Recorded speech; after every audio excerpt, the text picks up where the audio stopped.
问一些问题，然后我相信说你们是全英语教学吗？我们自称全英语教学，可是学生自己会偷说中文。了解。他们全文哦，真的这么厉害？那我们今天对话是不是也要全英文一下？可能会比较好，因为其实中文是我的第二语言。And I think in English anyway. Okay, so let's get started. Okay. So the reason I'm here today is to ask about your interest and also your availability for some kind of interaction with students. Sure. Not just students, but also their parents, because students don't listen to anybody. It's their parents, they listen, well, that's a good idea, you should do that. Okay. So I gathered a list of questions that the students would like to ask you about. Sure, of course. Because you're an expert in some areas. Okay. And then I also have some of my own questions too. Okay. But today is not really an interview. I just want to let you know about our students and let you know about what they're interested in. So the actual interaction, whether it's an interview or it's a speech or anything, that's the part where people really need to hear what you really want to say. Okay. I just for the record, I have a very similar arrangement with the Minerva School. Okay, they're setting the campus right in Taipei for their semester, and I will also enroll in a very similar activity. Oh, that's great. The Minerva's Asia director, Ken Ross. Yeah. We were neighbors in Shanghai. Oh, really? Yeah. Wow. I was working in a school in Shanghai, and I was holding lots of charity work, charity things. So I found out about him, Minerva University. Interesting. Ken Ross. Okay, he's in Shanghai. Hey Ken, do you want to talk about your experiences with charity and things like that? And I said okay. So he came, and it was really weird because 第一次先讲中文, and then second time he said English, and it was really long. And I was like, why are you doing this? And then after a few weeks, I was going home. I took the elevator and I saw him. Why are you here? So we live in the same building. Following me. Yeah. So we lived in the same building. Your neighbors. Yeah. Okay. And then he actually came back to Taiwan before me. So I see him all the time now. Okay. So let me tell you about my school first. Sure, of course. So we're called VIS. We're a very small school. It's an experimental education institution. So I'm sure you know about this. We don't really follow the normal public curriculum. Yeah. But we are overseen by the Board of Education. There's standards we need to meet. So our school is a first-year school. This is actually our first semester. And we have 30 students, mostly boys. It's like a 3-to-1 boys to girls. Okay. And most of our kids, they will go abroad for university. Most of these kids will go to Canada, and some of them are thinking about other countries like maybe Japan or England and Australia. Okay. And basically, these kids come from pretty wealthy or well-off families. So they've seen quite a bit more of the world than maybe normal public school students. They're all very nice kids, but not all of them work very hard. They're very curious to hear about things, so they have lots of questions. Okay. So I gathered some of the more studious students together. Studious, yes. Huh? And I said, hey, I'm going to go talk to Tang Feng later. That's right. Are there any questions that you want to ask? Okay. And basically there's 3 main categories. There's education and personal experience. Sure. Then there's technology and the environment, and then there's the workplace of the future. This sounds great. Maybe I'll let you know basically what they're. Or maybe I can take a look at it. Yeah, sure.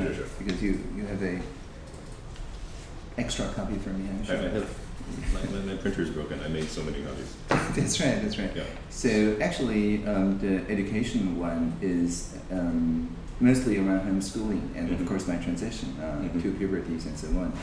But mostly about alternative education itself. Okay. So that's nice. I'm happy to talk that.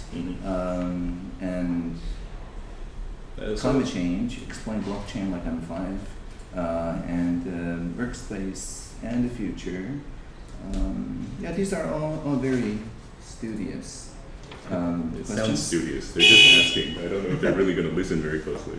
Okay. And of course, I work in a school, so I have some personal questions about what you think about education.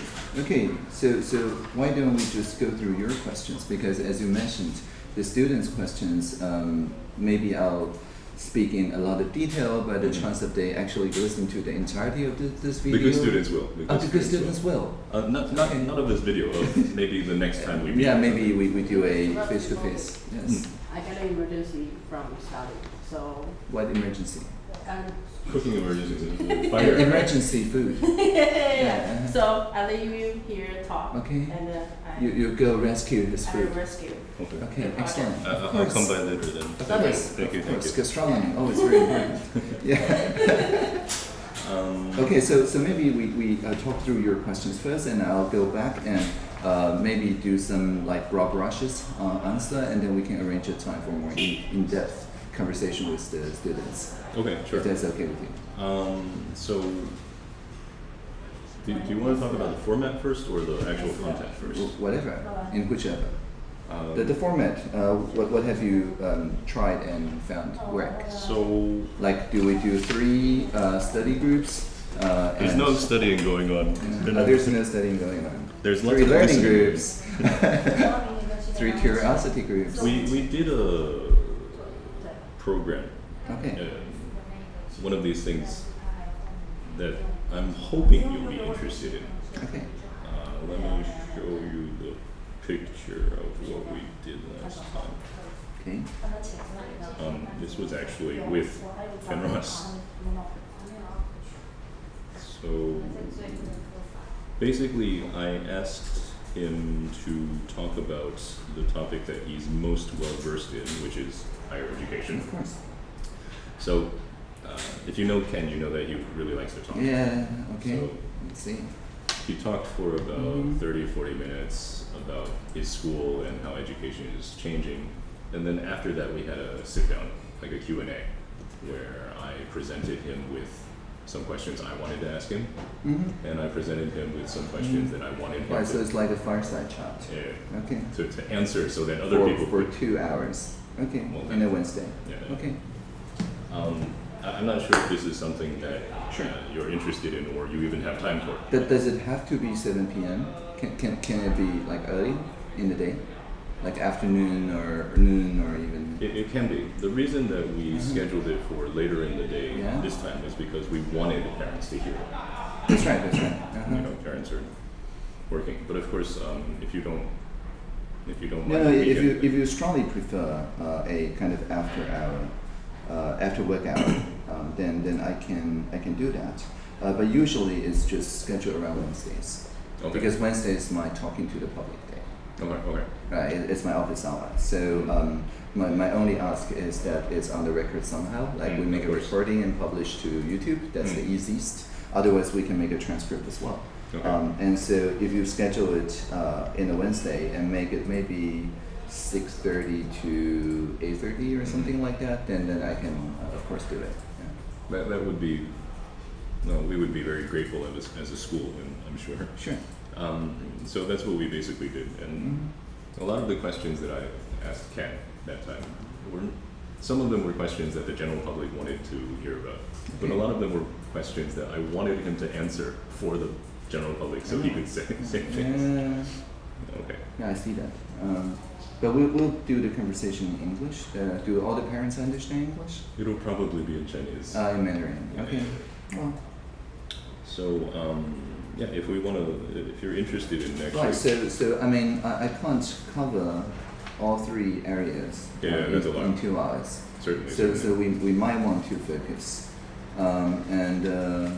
I mean, I helped making the current basic education curriculum, but I'm less involved in alternative education now. And so if you want to hear about alternative education, actually my dad is or my mom is a better person to talk about that. Certainly. And so maybe we don't do education after all. And actually you did that already, right? So we can focus on the workplace of the future. I think that's an excellent topic. Okay. And also, I can mention something about distributed ledgers, that's just a blockchain, into it, but in the context of bettering the workplace in the future. So not tech for tech's sake, but tech as a part of the social technology, the social fabric, and I'll be much more comfortable doing that.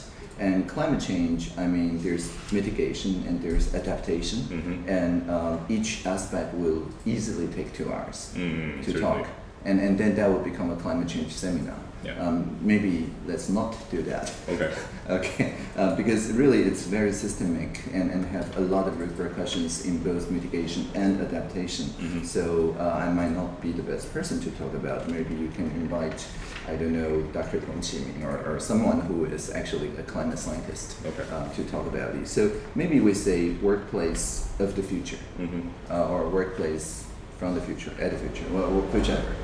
And then we focus on just the future of work. And then we bring some tech environment education into it, if that's okay with you. Of course. Okay. Yeah, I think the main audience would again probably be working professionals 35 to 50 like years not old. yet retired, so still relevant to them. So what they're worried about is the workplace of the future, not for themselves, but for their children. Of course. Of course they want to hear about that. Okay. So which week would you like it to be? I'm not totally sure about how your schedule is looking because I'm available if I'm not flying out, of course, every Wednesday. Okay. Our school year is similar to that of the American school year. Okay. Except we also have Chinese New Year off. Meaning? So that means we finish school on the 13th of December. And then we start school again in the first 2 or 3 days of January. But we're only in school for about 2 weeks, and then we go on vacation again. What? Yeah. Okay. Interesting schedule. Well, we can't have Like super interesting. we can't not have Chinese New Year in Taiwan. That's But maybe not the best idea. Yeah. So the day before the Chinese New Year, that Wednesday will be January the 22nd. January the 22nd. Is that something we can work with? January 22nd on a Wednesday. That's definitely something that we can work with. Okay. January 22nd. Wait.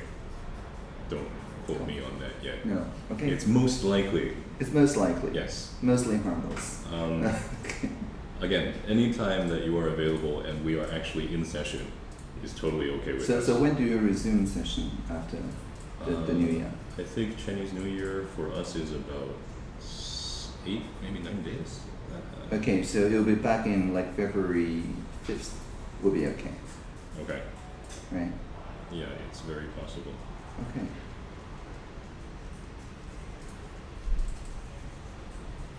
Yeah. So the reason I came today is because I know you must be terribly busy. No, not on Wednesdays. Not on Wednesdays. Yeah. So and I'm not really sure what sort of format you would be comfortable with because if we as a private institution held this talk Yeah. and then publicized it, it would be something very similar to marketing for ourselves. Sure, I'm So- fine with that. Oh, okay. Yeah. I just wanted to make sure.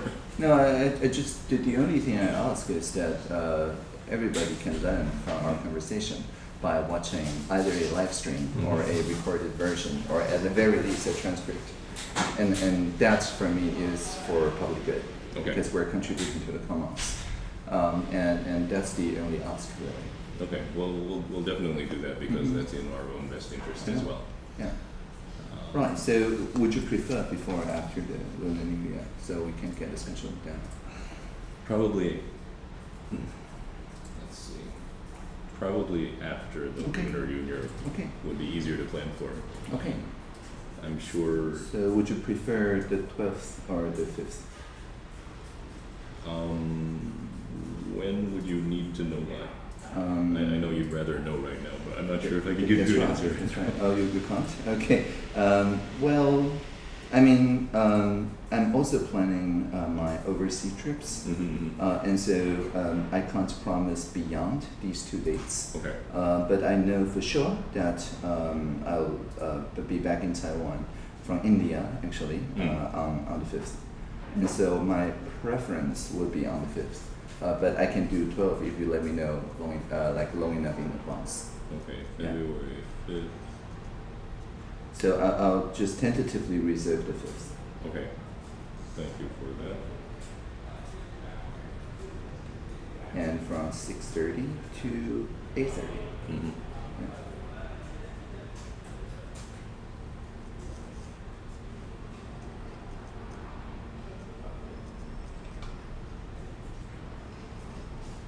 And if you want to change it, just let me know and I'll see if I can change it. Okay. Well, first of all, thank you for that. No problem. I'm not sure how much free time you have. Can Like I really ask half you an hour, a few questions? so actually a lot of time for your questions. not for climate change. I would like to Yeah. ask you about Sure. your feelings about youth and growing up in school and learning and things like that. So maybe the second question. Sure. Have you felt that today's youth are less motivated than they should be? Yeah, work hard is for robots. I don't work hard. I think most people naturally are lazy and try to not work hard, but Yeah. at most times in our lives we have the ability to remind ourselves, but I should be working, so I'll do a little bit. I've never done that. But the kids today, Uh-huh. do you feel that they're even less motivated than perhaps you were when you were younger? So I'm motivated only by intrinsic motivations. Mhm. I'm not motivated by extrinsic Mhm. motivations, meaning like relative position in class or whatever, a linear projections that is the scoring or whatever. I'm never motivated by that. Mhm. And so if you mean those motivations, they work even less so, the external ones in today's kids, I would say it's likely the case. Both for public schools and alternative schools as well. But when we're doing the new curriculum, what we're building around is called competencies, and the competencies are the ones that are intrinsically motivational. The motivation of curiosity, that's autonomy. The motivation of getting to know people, that's interaction. And the motivation to leave the planet a better place than you came in, and that's for the common good. And these three intrinsic motivations, I think, are stronger in today's young people. Whenever they are looking for a job or whatever, they look for jobs that creates meaning instead of just salary or any other linear status or a career ladder, quote unquote. And so I do think today's kids, they have a stronger internal motivation compared to my contemporaries when I was a kid. Maybe because society and school treated them differently. Yeah, definitely. Yeah. But as I said, the students in schools that I have worked in for most of my career Yeah. usually grew up in pretty comfortable surroundings. Yeah. So what I often have observed is they seem to have no intrinsic motivation, and they're also not helped along by extrinsic motivation. Basically, they're just a zero, and they like to spend all day on the internet. But not really doing anything productive on the internet. Just they exist, but they create very little value. Have you? No, I haven't observed that. I mean, I've seen many people just working collaboratively to make remixes. That's very popular. For example, Harry Potter fan fictions. These are very popular, and maybe they spend the entire month just drawing a fan fiction character, or to just make some manga around Harry Potter, and that's fine. And to me, it's still productive. It's just not in a linearly measurable way. In that you can't really put a dollar value to that. But they're still producing something. That's what productive means. Okay.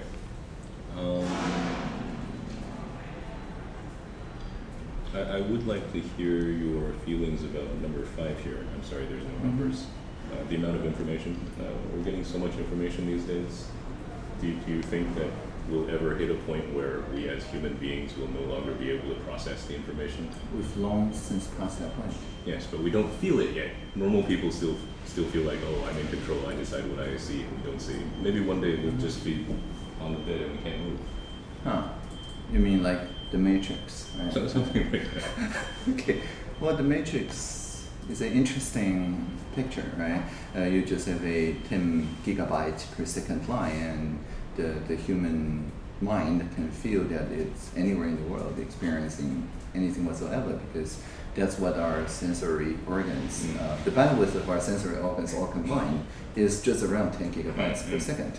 And so if you can replicate those signals, you really can transport like someone to Mars or whatever, or create the ambience feeling that they are on Mars. And maybe that's what the movie Avatar portrays. And so with 5G technology, we're rapidly approaching that point. Yeah. Well, my meaning is, when the day comes, like you said, it's already been passed. Yeah. But when the day comes when we are aware that there's just so much information that I can't make sense of it anymore, what do you think is going to happen to people? So people will make their own sense, right? What we're already seeing in earlier prototypes, like Second Life, is that people will just to make their own culture. Instead of being defined by the geographic boundaries of your physical neighbors, they will be defined by the fan fiction community they belong to, and they will create new meanings based on those shared cultural values. And we used to call them subculture, but now there's literally everybody is in some subcultures, and I'm not sure if that word even makes sense anymore. And so I think we will see a plurality of cultures, and the meaning making will take place within those cultures, and those cultures will seem very unproductive to other cultures. Do you think this is going to cause a breakdown in society or government as we know it? So if the culture takes place in a not isolated way, like virtual reality has the potential of people being trapped in a solo experience, then yes, that's a real danger. That's the virtual isolation. But on the other hand, it could also be a shared reality where people just together look at public good. Because there's very few people in the newer generation that feel so strongly about ownership anymore. They care about the experience. They care about the design of the experience and the balance of the experience in terms of like social justice or climate change or the future generation, sustainability and so on. But they don't care that much as compared to our generation about the ownership idea, where you're cling to something physical excludes other people from using it. They're much more into sharing, is what I'm saying. And so that holds some promise, so that people can actually talk about common issues, about social issues. In our participation platform, Join GOVTW, the most active participants are people who are around 65 years old and people who are around 15 years old. I think both because they care more about the next generation, but also they are less constrained by this ownership base of thinking. I think you must be surrounded by very positive people every day. What I'm worried about right now is when people reach the point, when humanity reaches the point where a large portion of the population feels like they're no longer in control of anything anymore, they may just switch that into themselves. Withdraw into themselves. And then maybe that portion of the world or population really isn't doing anything that's productive for the common good. I'm wondering if you have any thoughts about if we'll reach that point and what the world might look like if we reach that point. Yeah, I think the common good is defined. It could be very narrowly defined, like anything we can put a dollar value or a KPI or whatever on. Then of course it's true what you said, that maybe people will feel less attached to those traditional like dollar value common goods. On the other hand, the sustainable targets also include very broad swaths of cultural values as well, like partnership for the common goals. And that allows for a lot of creativity in, for example, just portraying really how the climate change affects us. That calls for a huge amount of creativity, and that extends beyond jurisdictional boundaries, because carbon emission doesn't care about geographical boundaries anyway. And so it creates a lot of opportunity for cross-cultural dialogue. And that's the ability to listen and ability to convey ideas across cultures. That is something that AI currently can't automate. Right, so they can get the dictionary translations right, but they can't get the cultural nuances right yet. So before we hit the point where the quantum computers, then that's science fiction territory. Within the next 10 years or 20 years, I still think that this ability to listen and to convey across cultural bridges, that is still a major source of the society's productivity. It's just we have to shift from a industrial age point of view where service is subservient to product making to a pure service-oriented view where there really is no product, quote unquote, but just the service of carrying and creating meaning across cultures. And if viewed that way, I think a lot of people will feel that there's their lived experiences that they want to conserve, as well as convey to a wider population of people. Just look at how many people became YouTubers, even when they're very old now. They still enjoy starting their own live streaming stations. And we have a lot of that in Taiwan, maybe because you only have to pay 15 euros per month for unlimited bandwidth. But that's, I think, cultural making, and we see a lot of people who were previously withdrawn participate in this kind of culture because they feel that it creates shared meaning. Okay, last question. Yes. Are there any new or fun, interesting ideas that we can use software or technology to do inside the school? Is there anything that you'd really like to see happen? Sure. Actually, there's a experiment that I did before I became digital minister, which is using augmented reality for teaching. Specifically, I asked a few schools to do a 3D scan, a 3D modeling of their classroom, and then I put on live. At that time, it's still like wired and kind of not very mobile, but now you can take it anywhere. And then when I put on the VR headset, I just feel that I am physically present in, say, Madrid or in some other city. And I actually interact with the students' avatars, and they can actually experience the other people in other classrooms by overlaying the classrooms together. It's now actually very easy to do. It's a lot of free software to do that.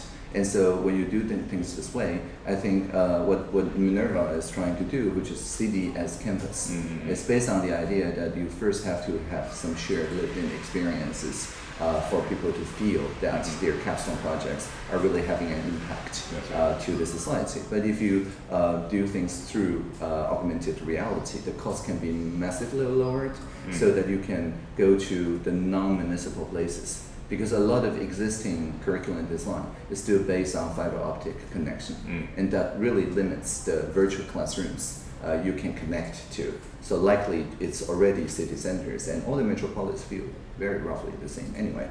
But with 5G technology, you can connect to the most rural places. You can connect to the Yushan mountain, and so on. You just send a robotic avatar or even a floating drone, and everybody feel that they're on top of Yushan.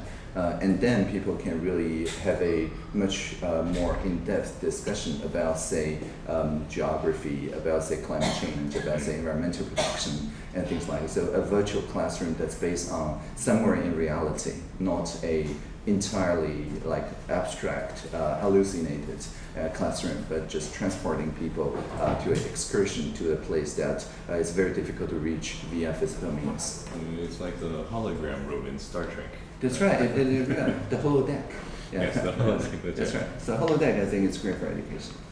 Yeah, I was thinking about this because I was thinking, well, what are young people interested in? I only see a small portion of them, but they are interested in games. Yes. But what kind of games are they interested in? A lot of them are still interested in role-playing games where they feel like they are somebody and they can be somebody. Exactly. So I was thinking, some students are not too happy or too motivated about learning content matter or participating in school because there's always a more interesting alternative available to them. There's the virtual world, there's the RPG world. There's the tabletop games. Yes, that too. So I was wondering if there was a way to gamify everything. Yes, to gamify school basically, where it's not just grades that are given, let's say gold coins or scores or something, but actually building a well-rounded individual. Caring about other people will result in a level up. Maybe helping your friends will result in a level up.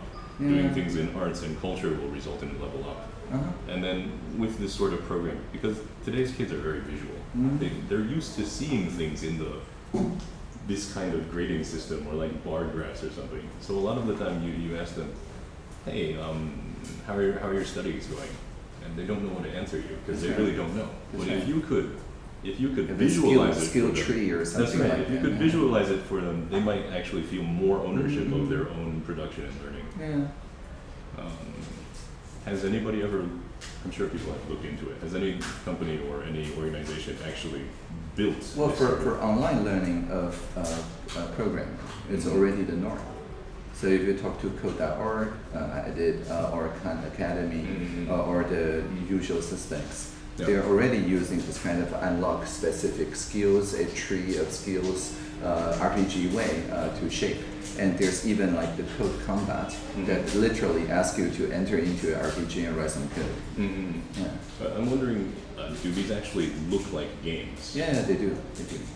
Because the flip side of this is I would like their production, their skill trees, or their experience points, or whatever, That's right. to actually have meaning in the real world, so they can bring it back again. Because I tried hard, because I studied hard, because I helped other people, so I gained social capital. Maybe I gained gold coins, and with this capital, I can in turn do good things in the real world for my friends, or treat them to some chocolate, or actually donate to charity or something. Yeah, I think it's very good that we connect the friends that we met, which we already have social capital with in the online gaming world, to face-to-face gatherings. I basically learned my English vocabulary with a card game called Magic the Gathering. And nowadays it's played online as well. Yeah, But people still meet face to face to enjoy this physical card playing experience. And as a MTG player, I can literally travel to many places in the world and find like-minded people to enjoy a set of games, even though we have never met before. And it's more cultural than, say, chess, because while you can certainly translate the chess pieces to different cultural meanings, there's only so many chess pieces. But the artwork of the magic, the translation of the magic rule text, and all the interesting fantasy settings, these can carry different cultural norms. And so there's different magic sets built in, say, the Greek or the Arabic or the Japanese or whatever different cultures. So people also feel like they travel over the world just simply by playing this card game. And so I think many of the communities, they may start online now, but if they result in face-to-face meetings, if they result in physical meetups, if they result in more travel to meet people to do something together, then that is the translation into reality that you were referring to. But if there is no offline counterpart, then of course it may reinforce isolation sentiments. Now, the reason I'm asking that is because I've been shopping this idea around for a long time, and I know it's technologically possible. Sure. But then I'm getting a lot of pushback too, saying, yeah, you can do this, but it's all extrinsic motivation, they're gonna this and that, and it doesn't follow psychology, like psychology studies and things like that. And I don't know how you mean Minecraft? No, I mean gamifying and... Have you watched Moneyball before? Yeah. So basically, giving everything a value. Yeah, but what I'm saying is that it's mechanism design, right? So if you design the mechanism so that you nudge, I think that's the word, toward a linear value system, then people will feel it's extrinsic. Yes, that's right. But if it's I think the jargon is a open world game, like Minecraft, actually a good example. Or if it's allows for many innovative solutions while being corresponding to some part of reality, like the world of Goo. It's very good for teaching physics, but you can be very creative about how you apply physics. So in these sandbox games, what we call it, there really is no extrinsic linear system. There's many systems in it, but people have to forge their own values out of those different positions. So if you use exclusively open world sandbox games, I don't think these critiques will have anything against them. Yeah, I basically think school shouldn't really be about teaching content, because you can go online and find it in 5 seconds. I think school should be a sort of structure where we can encourage and nudge young people to grow in ways that are commonly accepted as attractive attractive and good for the common good. Yeah, right? just Become better meet people. many communities. Yes. Right. And if we did that, so basically there's endless ways that you can create value. And if you can create value, then of course it's like the game, you get points, you get whatever. But there's lots of people that are so totally against the idea of giving scores or coins or rewards that they just shut off to this idea. Yeah, but I think they worry because it seemed like one value would dominate right. over the others, that you would sacrifice the other values, even creating negative externalities just to get that single value, that single coin. And for example, this is a very gamified system, right? This is the Sustainable Development Goals. There's, we have that at school too. That's right. I mean, it's literally 169 quantified targets and in 17 categories. And so each one, you can argue, is gamified. But it's gamified in a broad enough way that people can feel that whichever of the 17 value that you care most about, you also bring value to the other 16 value systems. Yes. And that's important. So I think it's not about not projecting things in a quantified way.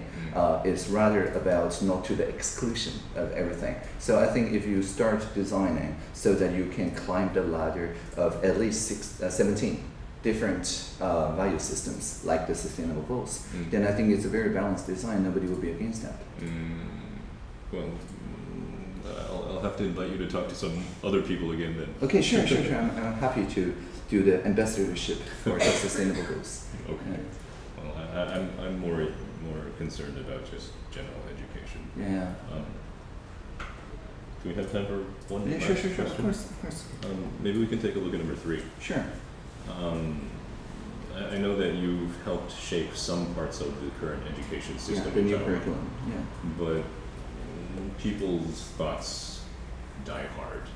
There's still a large swath of the population and still think rather traditionally. Yeah, sure. So, because they were educated before the new curriculum. Yes.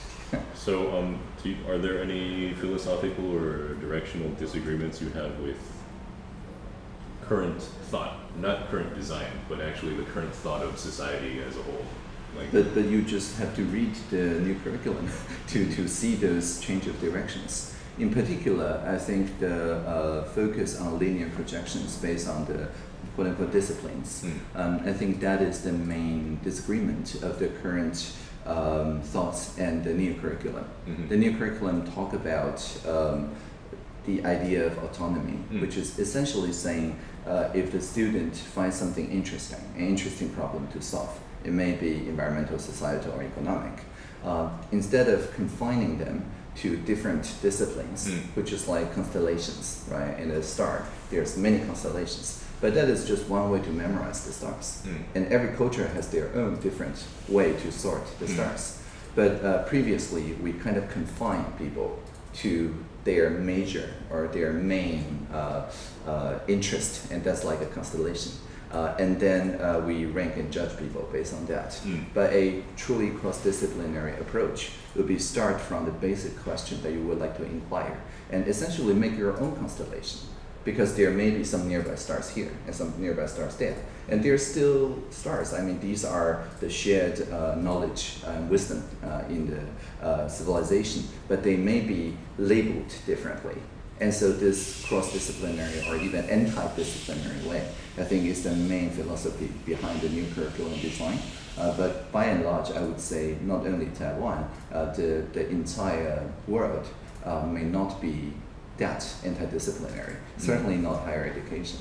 And this higher education are also being transformed to be more capstone-based, to allow people to kind of drift between different departments, to have a major not in a department but rather in a institution, or rather even across institutions. And that is happening as we speak, but it happens slowly.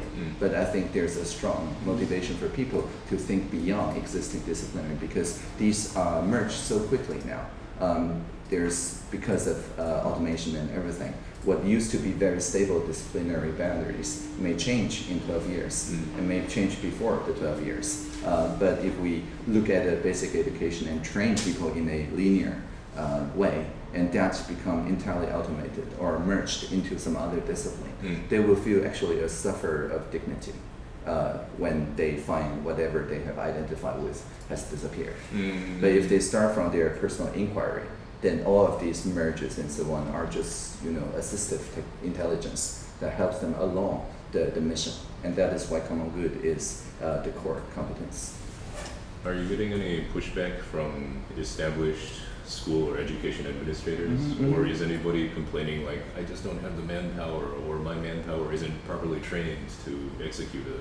Yeah, I think training is very important, and that is why we're not rolling out the new curriculum to all grades simultaneously. We're only rolling out for the 7th, and for the 10th grade.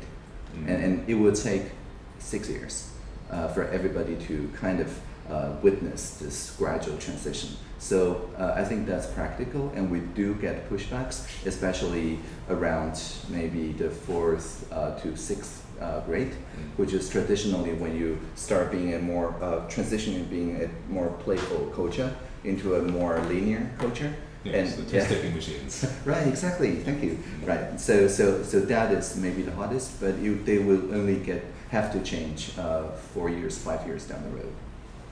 I remember there's many people talking about this, of course, and I think it was Ken Robinson or somebody who said basically everybody wants to change, but we can't change because universities stay the same.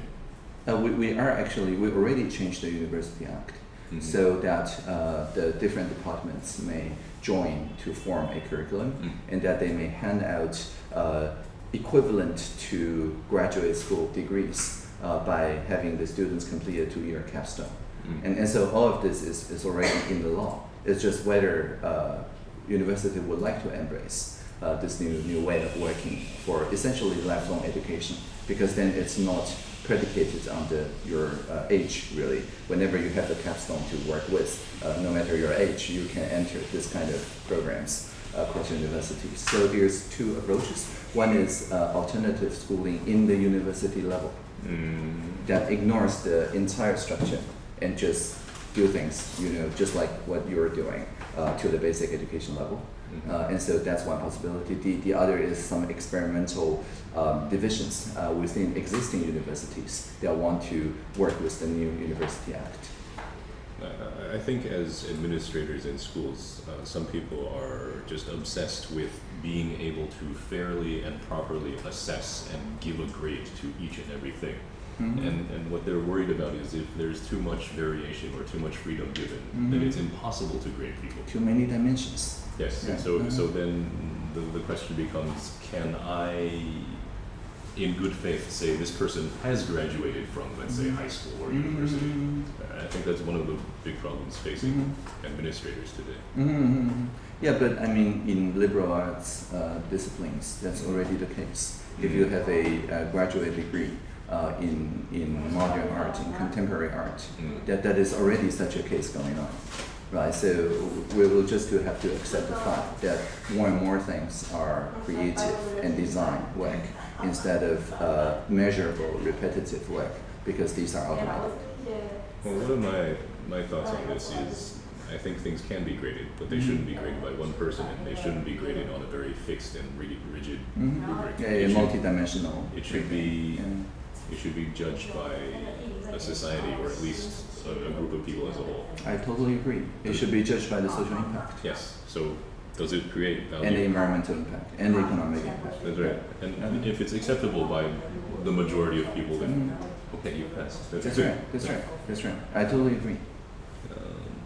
But this would also require basically a paradigm shift in the thought of society and what they define education as, what they define training as.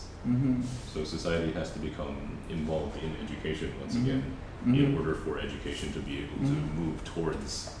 Yeah, we're already seeing some of that in our university social responsibility programs in the USR, as well as in the university undergrad level entrepreneurship programs. That's the U-Start.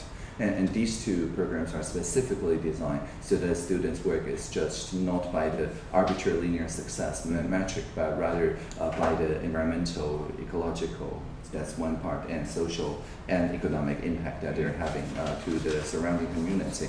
And this is good because the surrounding community then feel that the university is not working in isolation, that it is also a think tank for the community, for regional revitalization, and so on. And so I think that's the direction definitely Taiwan has been taking for the past 3 years or so. Okay, that's great. I've taken up quite a bit of your time. No, it's fine. Yeah. Are there any questions or any wonders that you have about our school, or? Yeah, sure. So I think for our fireside chat, it's best if I usually use a system called Slido or Slido, where I can set it up myself and send you the link. Okay. But I would encourage every parent and their children to ask me questions via their phone. This has two benefits. The first one is sometimes raising a hand to ask in front of your family members may require a different social configuration, and that allows for pseudonymous asking of questions. So this is in real time? This It's in real time. It's projected, so please prepare a projector, and I'll bring my own device. And the second good thing about that is that because the Slido is anonymous or pseudonymous, there may be some questions about your school. And that are, for example, when I was in, I think it was Zhongshan University, the top voted, because they can vote on each other's question, the top voted one is why the university keep taking our motorcycles away. And I mean, these kind of questions don't usually get asked, but it at least gives you a picture of what people think of their everyday experience. Even though I can't answer them, it's still a good thing to surface them for as a social object to talk on. This is an app that you can do it. This is a website called Slido. Okay. Yeah, and I can send you the link, but you can also try it out for a bit. I think it's really good. For your longer classes, like longer than half an hour, it also essentially reutilizes the mobile phone of students as part of the class. So they can still like each other's questions. They can still write things down, but then that satisfies their screen addiction. And they won't be distracted to other social media because it's the class-specific social media. And that also really helps the attention span of students. That's my first-hand experience. I think what I heard from Ken about Minerva's system was that their system actually observes how often you ask questions and the quality of your questions, and even if you're looking at the professor. That's right. The attention focus. But I think there are more introvert people that would focus on something that's unmoving rather than meeting somebody's gaze, and I think it's just a different personality configuration, and so we should be as inclusive as possible, and also let them focus on their phones, but still contribute to the discussion. I wonder if it'll, in the end, just develop towards the thing that we're all the most afraid of, is that people will only look at their phones in the future. Yeah, sure.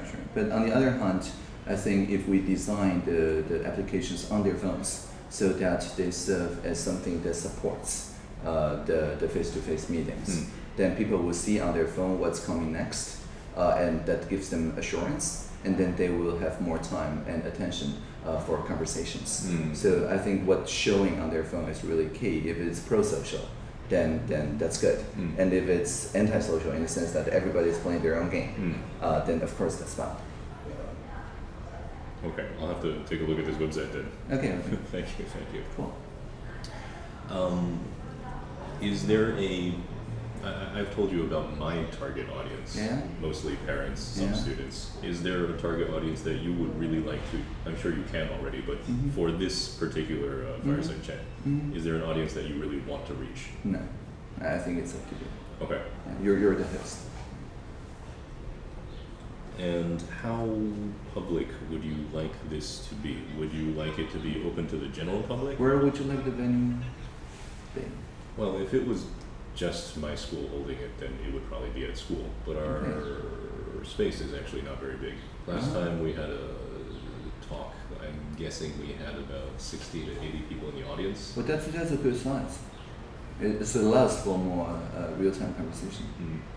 But it's quite packed. Okay. Of course, if I brought this to my boss and I said, hey, we are ready to do this and open to the public is okay, then my boss will be like, okay, I'm going to rent the National Music Hall or something. Oh. I don't know. I actually taught in the Taichung Opera House this morning, so yes. Okay. I'm familiar with the art setting, and also the Taipei, I think, contemporary art, the TFAM or something like that. So, but the Fine Art Museum. So I'm okay with you renting a museum, but it doesn't have to be that because we can live stream it. So we can keep the face-to-face to your parents and students mostly. But if they have like overseas friends that they would like to dial in and ask questions and things like that, we can say, oh, we're live streaming this. So if you're not a VIS alum or parent or whatever, then please dial in and you can still ask questions over the internet through this island system. Okay. So,